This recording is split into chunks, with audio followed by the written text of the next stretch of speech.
It's been 2 years since the start of the pandemic, and the U.S. government doesn't seem at all interested in where the virus came from. The U.S. government is interested in everything. What a parent says at a school board meeting, what bathroom you use, what you tweet. But a virus that wiped out 1 million Americans, that's suspicious. We know Dr. Fauci's institute was funding research at the Wuhan lab, ground zero for the outbreak. The research they were doing is called gain of function, which is where you Frankenstein a virus to make it deadlier to humans. They say this research can help develop vaccines, but it's extremely controversial, and the scientific community is divided on it. But Fauci, under oath, told us none of this was happening. NIH has not ever and does not now fund gain of function research in the Wuhan Institute. Do they fund Dr. Barrick? He keeps talking about gain of function. This has been evaluated multiple times by qualified people to not fall under the gain of function definition. I have not lied before Congress. I have never lied, certainly not before Congress. Did you get that? Whatever you think we were doing with the bat lady in the lab, it's not gain of function. Sure, we were monkeying around with bat viruses and making them more powerful, but that doesn't fall under the definition. This is the same thing they did with the word recession. But this afternoon, for the first time ever, the Senate held a hearing on gain of function research. And based on what we heard today, Dr. Fauci lied under oath.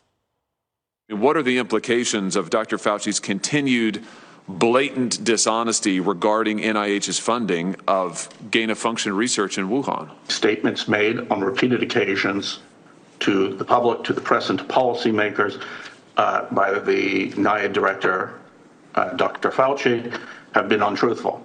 There is no dispositive evidence the pandemic began as a spillover of a natural virus in a market. All evidence is consistent with a laboratory-acquired infection. SARS-2 has features consistent with synthetic biology gain-of-function research. In 2018, U.S. and WIV scientists proposed inserting, quote, human-specific furin cleavage sites in a bat virus backbone. 2 years later, SARS-2 appeared on the WIV doorstep. Kentucky Senator Rand Paul headed today's hearing, and he joins me now. So, Senator, what did you learn from these experts?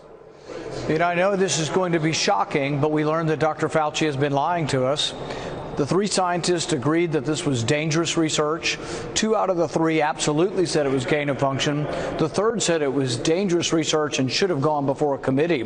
When Dr. Fauci said, oh, we've reviewed this and the experts have looked at this and says it's not gain of function, even that wasn't true. There was a committee that was formed after 2017 to look at this dangerous research.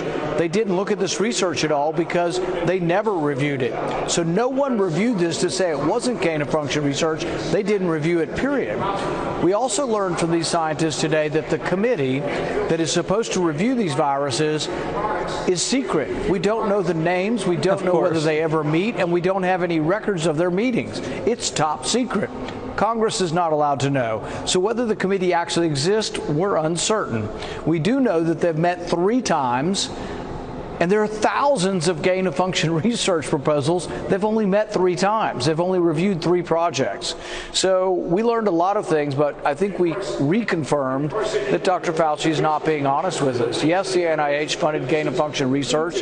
Yes, it was dangerous. And yes, nobody looked over this. Nobody reviewed the research. And yes, 1 million people died. And there still seems to be a significant lack of curiosity on the part of Democrats. What would be the fallout if it's proven, as I think you've done, that Dr. Fauci lied to Congress under oath? And what would be the implication if the whole government could admit that maybe some of this funding did go to the Wuhan lab where they got sloppy and, oops, a pandemic broke out? Obviously, there's moral culpability. There could be legal culpability for lying to Congress. But even more important than that, more important than attaching the blame to these people, and they do deserve blame, but even more important, we should try to figure out how we prevent this from happening again. All 3 of our scientists said that we need something similar to what we do for nuclear research. So if you have centrifuges at your house, Jesse, and you want to send them to Iran or to Russia, it's against the law. So all 3 of these scientists, independent independently came up to the conclusion that we should have an independent regulatory agency and that it should be illegal to send DNA synthesizers to communist China. It should be illegal to send humanized mice to China.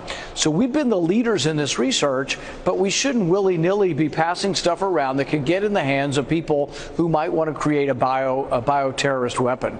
So I think we learned a lot today, and this should be the beginning. Now, if we're in charge in November, I will continue these hearings, and I will try to get a Democrat on board to say, why don't we have bipartisan bill that will create better oversight for this for potential pandemics? That's a good idea, and I expect the Democrats to join you on that because no one wants this to ever happen again. Dr. Rand Paul, very important hearing. Glad you did that today.